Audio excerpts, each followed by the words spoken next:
Good evening बच्चों। एक question solve करते हैं हम लोग। इलेक्ट्रोमैग्नेटिक इंडक्शन का है, मोशनल ईएमएफ कॉन्सेप्ट से रिलेटेड। ठीक है, तो क्या है, conducting wire of parabolic shape initially y is equal to x square is moving with velocity v naught i cap, इस डायरेक्शन में मोशन कर रहा है, वी नॉट आई कैप।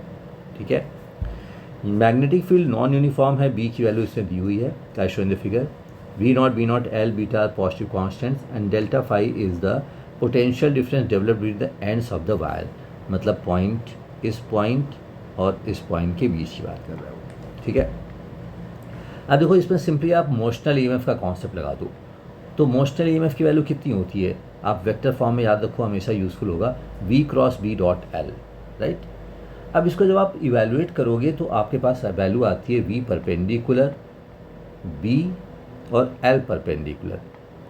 आप b को वैसे ही छोड़ दो, लेकिन वेलोसिटी के कंपोनेंट लो जो b और l दोनों के परपेंडिकुलर है। ठीक है, all three vector should be perpendicular to each other. अगर कोई भी दो वेक्टर पैरेलल हो गए तो ईएमएफ जीरो हो जाएगी।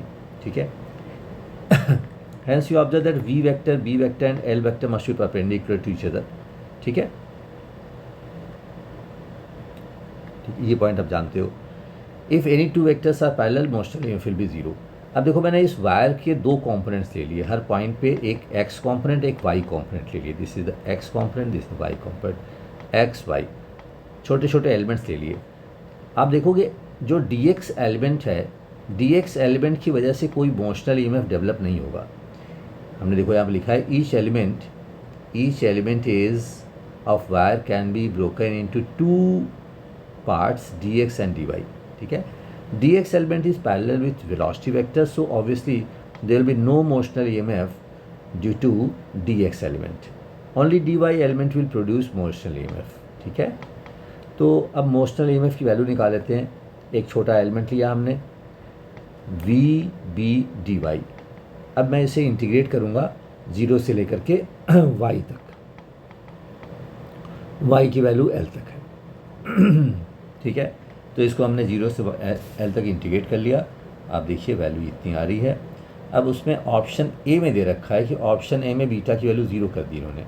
जब बीटा की वैल्यू आप 0 करोगे तो वैल्यू आ जाएगी 2v/b0 l, तो ऑप्शन ए रॉन्ग हो जाएगा। देखो यहाँ पे इन्होंने दिया हुआ है हाफ, तो ऑप्शन ए इज रॉन्ग।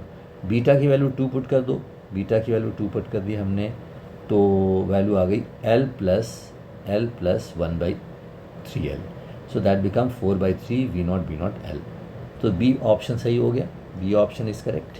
ठीक, अब बोला कि delta phi remains the same if the parabolic wire is replaced by straight wire y is equal to x of initial length delta l √2l।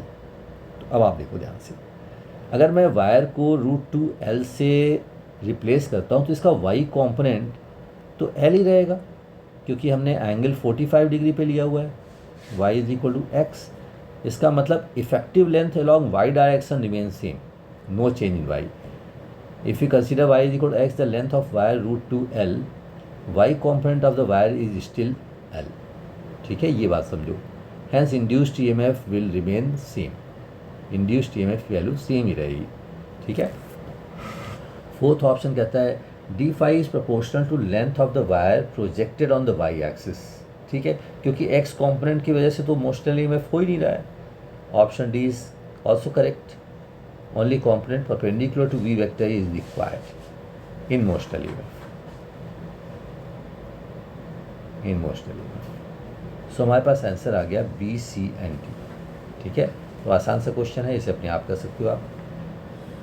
Thank you very much.